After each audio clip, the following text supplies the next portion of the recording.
Hello viewers, আসসালামু আলাইকুম। আমি আজকে নিয়ে এসেছি চকলেট পাউন্ড কেক।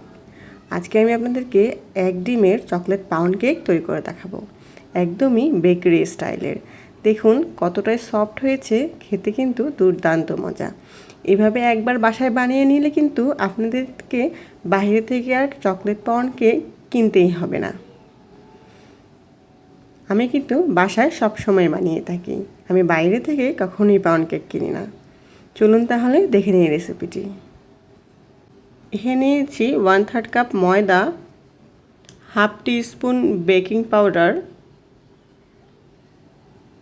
ও হাফ টিস্পুন কোকো পাউডার। এটাকে আমি খুব ভালো করে চেলে নেব। অবশ্যই এটাকে 2 থেকে 3 বার করে চেলে নেবেন, তাহলে অনেক ভালো একটা রেজাল্ট আসবে। এগুলো আমি মিশিয়ে দিচ্ছি। আবার বলে দিচ্ছি, 1/3 কাপ ময়দা, হাফ চামচ বেকিং পাউডার ও হাফ চামচ কোকো পাউডার। এখানে আমি একটি ডিম নিয়েছি, অবশ্যই ডিমটি নর্মাল টেম্পারেচারে থাকতে হবে। এটাকে আমি একটু ক্লাউডি ভাব করে নেব। তারপর এখানে আমি চিনি অ্যাড করব। এখানে আমি চিনি দিয়েছি 1/4 কাপ। পাউন্ড কেকের কিন্তু বিটারের কোনো প্রয়োজন পড়ে না, আপনারা হ্যান্ড বিটার বা চামচ দিয়েও এটাকে বিট করে নিতে পারবেন। এখানে ফোমের কোনো টেক্সচার আনার কোনো প্রয়োজন নেই। এখানে আমি 1/4 কাপ দিয়ে দিয়েছি রান্নার নর্মাল তেল ও দিয়ে দিলাম 1/4 টিস্পুন চকলেট ইমালশন। আপনাদের কাছে চকলেট ইমালশন না থাকলে ভ্যানিলা এসেন্স দিতে পারেন, কিন্তু চকলেট ইমালশন দিলে চকলেট কেকের রেজাল্টটা খুবই ভালো আসে। যে পরিমাণ আমি চিনি নেব ঠিক সেই সম পরিমাণে কিন্তু তেল নিতে হবে, তেল বা বাটার।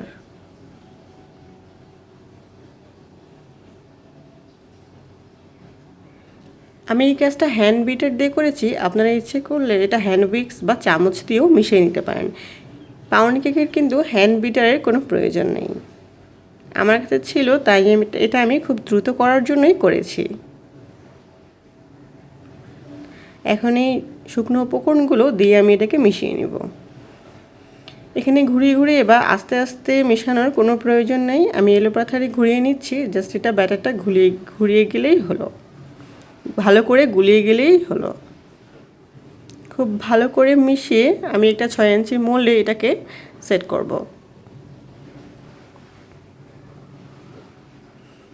অবশ্যই 10 মিনিট আগে চুলাতে হাঁড়ি দিয়ে সেটাকে প্রিহিট করে নেবেন।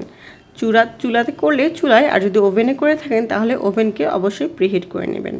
আমি কিন্তু এটা সব সময় চুলায় বেক করি, আমি এটা চুলায় বেক করব। এখানে 6 ইঞ্চির একটা মোল্ডে আমি কাগজ বিছিয়ে দিয়েছি, যেন আমার এটা তোলার সময় খুব সহজে উঠে আসে। এখন এর মধ্যে ব্যাটারটি দিয়ে দিব।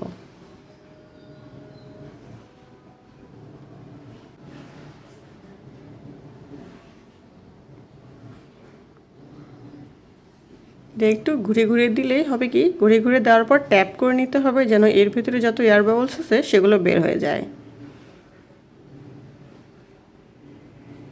এখন এটা আমি বসিয়ে দিয়েছিলাম, এখন আমি এটা 40 মিনিট পরে দেখব যে হয়েছে কিনা। মাশাআল্লাহ, দেখুন কত সুন্দর হয়েছে, মাঝখানে কিন্তু হালকা একটা ক্র্যাকও চলে এসেছে। এখন এটাকে আমি উঠিয়ে নেব। আমি আসলে কেকটা বসানোটা ক্যামেরায় ক্যাপচার করতেই ভুলে গিয়েছি, তাই ওটা হয়নি। এখন এটাকে আমি বের করে নেব।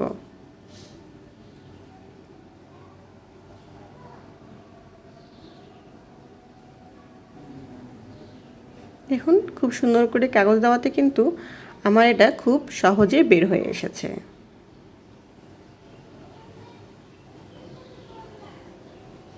আমার এই সামান্য ক্র্যাকটা কিন্তু খুবই ন্যাচারালভাবে এসেছে, আমি এখানে কিছুই করিনি, কোনো মাঝখানে দাগ দিইনি বা কিছুই করিনি, নর্মালভাবেই এই ক্র্যাকটা চলে এসেছে। তো আপনারাও যদি এরকমভাবে পারফেক্টভাবে পাউন্ড কেক বানাতে পারেন, অবশ্যই রেসিপিটিকে ফলো করবেন ও আমার চ্যানেলটিকে সাবস্ক্রাইব করতে ভুলবেন না। সবাইকে অনেক ধন্যবাদ।